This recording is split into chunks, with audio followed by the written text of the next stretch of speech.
Good morning, welcome to Breakfast with Nina Warhurst and Charlie State. Our headlines today.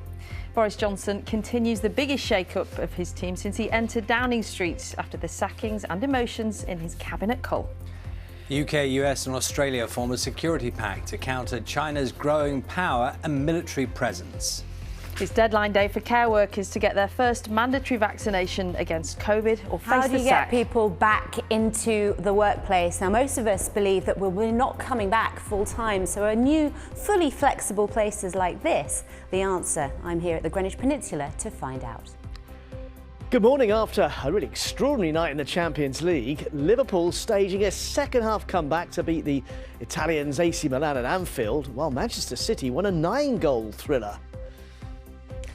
And whilst there'll be the odd fog patch around this morning, even the odd shower, most places will have a dry day with spells of warm sunshine. I'll have your full forecast here on Breakfast.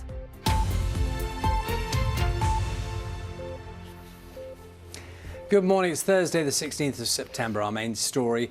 After a ruthless day of firing and hiring, the Prime Minister is set to continue the biggest shake-up of his government since he entered Downing Street. Gavin Williamson was sacked as Education Secretary, while Dominic Raab was demoted from his role as Foreign Secretary. He'll be replaced by Liz Truss. Boris Johnson has promised that his new cabinet will work tirelessly to unite the country, as our political correspondent Helen Catt reports. There were hirings, firings and some eye-catching moves. Have you still got a job, sir? Over several hours in Westminster, Boris Johnson assembled his updated team of senior ministers. The biggest promotion went to Liz Truss, now the second ever female Foreign Secretary. Well, the Prime Minister has put in place a strong and united team, which is going to deliver for the United Kingdom. We're determined to deliver on the people's priorities and help level up the country.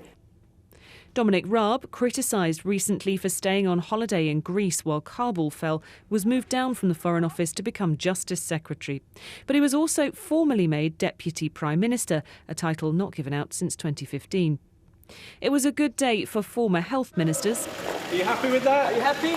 Very. Nadine Dorries very happy to be the new Culture Secretary. Also smiling, Nadeem Zahawi, who led the vaccine rollout, now in charge of education. The former Education Secretary Gavin Williamson was among those to be sacked from the government completely, a widely expected move after he was heavily criticised for his handling of exams and schools during the pandemic. And Michael Gove, a minister known for getting things done, replaced Robert Jenrick at Housing and Communities, a department that will play a key role in the levelling up promise. The Prime Minister's reorganisation of his most senior ministers, the Cabinet, is now done. And it's been much more wide-ranging than many were perhaps expecting. Attention will now turn, though, to the more junior ministers. Will we see as much change there? That reshuffle has already started. Boris Johnson has said he wants to get on with the job, but there are a few more roles to fill first. Helen Catt, BBC News, Westminster. Let's speak now to our chief political correspondent, Adam Fleming. Morning to you, Adam. So there's always a bit of theatre around this day, isn't there? The happy face, sad face, the walk in, the walk out. But what difference actually will all these decisions, I know there's a few more appointments to be made, what difference will it really make? Well, the focus of this reshuffle, the government says, is that it's all about improving the government's ability to deliver on its priorities. And that does actually look like what they're trying to do here. So, for example, Robert Jenrick, the Communities Secretary, he's out to be replaced by Michael Gove, who's known for getting things done. And he's going to be getting levelling up done and also reforming the planning system and getting loads more houses built. Nadeem Zahawi, the man who got the vaccines rollout done, is now going to take over schools. And there's lots of catching up to be done there. I also think the government wants to send a message about how it looks. So, for example, the first 4 appointments last night of junior ministers were women. And so I think they want the government to look a lot more female. And the other thing it's done is prove that Boris Johnson can do these things. There was always lots of speculation that he didn't like firing people. He was maybe a little bit scared of doing it, but he's now shown he's quite happy to fire quite a lot of people. So it's a bit of a reassertion of his authority. Adam, thanks very much. The UK, the US and Australia have launched a new security partnership with plans to develop a fleet of nuclear-powered submarines. Boris Johnson says the project will be crucial for the protection of their shared interests in the Indo-Pacific region.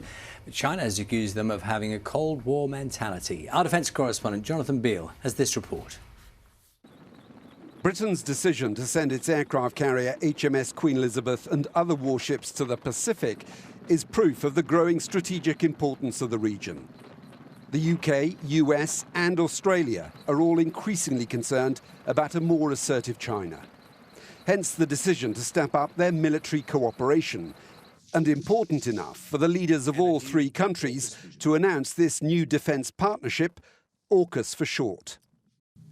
The UK, Australia and the US will be joined even more closely together, reflecting the measure of trust between us, the depth of our friendship and the enduring strength of our shared values of freedom and democracy. We need to be able to address both the current strategic environment in the region and how it may evolve, because the future of each of our nations, and indeed the world, depends on a free and open Indo-Pacific enduring and flourishing in the decades ahead. As a start, Britain and America will help Australia build a new fleet of nuclear-powered, but not nuclear-armed, submarines. Australia had originally asked France to help modernise its submarines, but that deal's now dead. It's not yet clear how the work will be shared, but Britain hopes it'll boost its defence industry. BAE Systems already builds the Royal Navy's submarines and Rolls-Royce the nuclear reactors. Though British officials insist this defence partnership is not a response to any one country, but about stability and security in the Indo-Pacific, it will not be welcomed by China. Jonathan Beale, BBC News. A British woman found guilty of lying about an attack whilst on holiday in Cyprus is hoping to have her conviction overturned when the case goes before the country's Supreme Court later. The unnamed woman told police she'd been raped by a group of 12 Israeli men in Ayia Napa 2 years ago before retracting her allegation. Her lawyers have described the conviction as unsafe. Poor quality housing in England is causing thousands of deaths every year, according to a new report from the Centre for Ageing Better. The charity has called on the government to give more attention to the millions of homes falling below decent living standards. The Ministry of Housing says it's working hard to improve the quality of homes across England. Now, the first space mission in history to be crewed entirely by amateur astronauts has taken off from Florida. The 4 civilians on board include a healthcare worker, a scientist, a data analyst and a billionaire. They'll spend the next 3 days circling Earth. Our North America correspondent David Willis has more.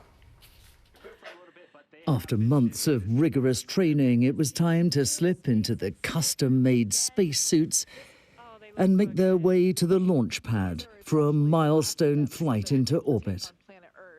A trip funded by billionaire businessman Jared Isaacman to raise funds for charity. The crew also includes Cyan Proctor, the first black woman to pilot a spacecraft, as well as 29-year-old cancer survivor Haley Arsenault. I definitely am excited to represent those that aren't physically perfect. I want to bring this experience back and share with everyone I encounter, and just what this represents for the new age in space travel and who can be an astronaut. After being helped into their seats by the ground crew, it was time for liftoff.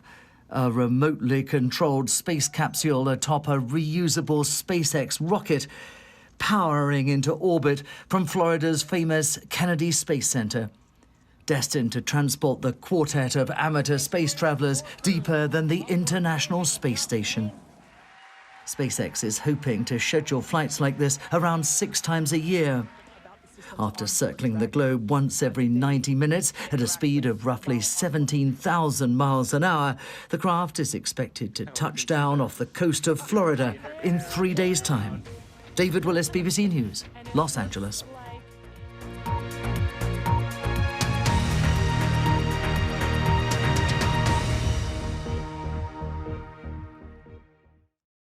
See the headlines as they happen and watch BBC News live in the app and get the full story with bbc.co.uk/news. Follow the story for all the latest with BBC News.